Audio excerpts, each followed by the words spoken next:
Hello and welcome to this awesome episode of Electronic Cafe Celebrates. We're looking at one of the greatest bands to come out of Scotland, Simple Minds and Once Upon a Time, at the 7th studio album, produced those guys in '85. It topped the UK charts and peaked at number 10 in the American Billboard Top 100, spending 5 consecutive weeks in the top 10 and 16 weeks in the top 20. So, it was a really commercially successful album. The album's success made the Once Upon a Time world tour massive, with the band playing arenas and stadiums around the world. As a live entity, the band were on the top of their game, with shows filmed for the 1987 live album and concert film Live in a City of Light.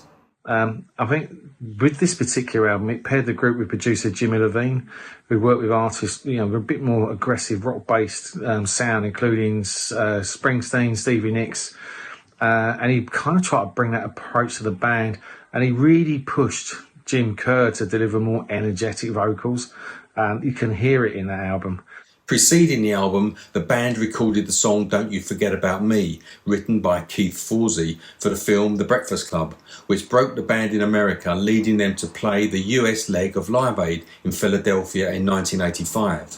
Before the song was offered to Simple Minds, it had already been turned down by Brian Ferry and Billy Idol, and Simple Minds recorded it reluctantly. Little did they know it would be huge and probably go on to be one of their most commercially recognised songs.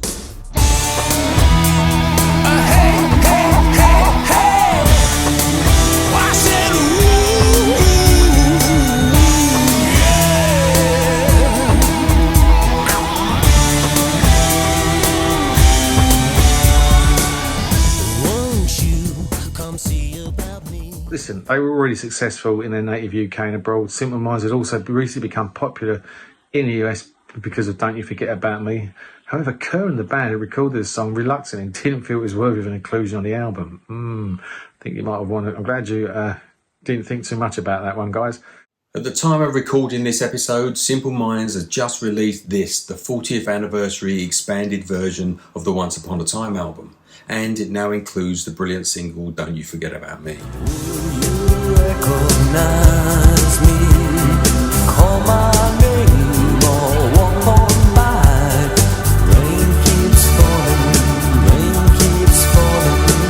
down, down, down, down.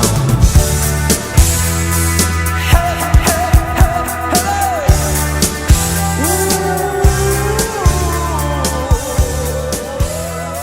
Look, Once Upon a Time shares many influences with Simple Minds' previous studio album Sparkle in the Rain, which kind of explored a similar songwriting style.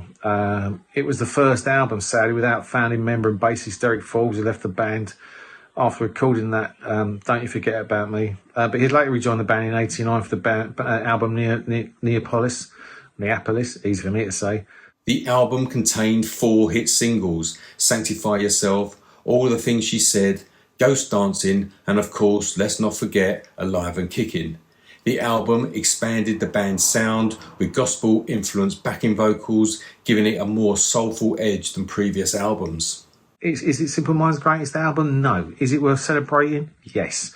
The album is quite short, with just 8 songs and coming in at 40 minutes, but personally, anything sprinkled with the brilliant keyboards of MacNeil is going to be awesome. I think AllMusic critic Mackenzie Wilson wrote that the album provided a raw energy and a solid composition, but it wasn't entirely captured on previous albums. I don't know if I agree with that, but I think it is a good album. Simple Minds, early stuff I absolutely adore. The last few albums have been really good. They've kind of found their mojo again. But this is now definitely worth checking out. So Once Upon a Time by Simple Minds. I'm talking east to west.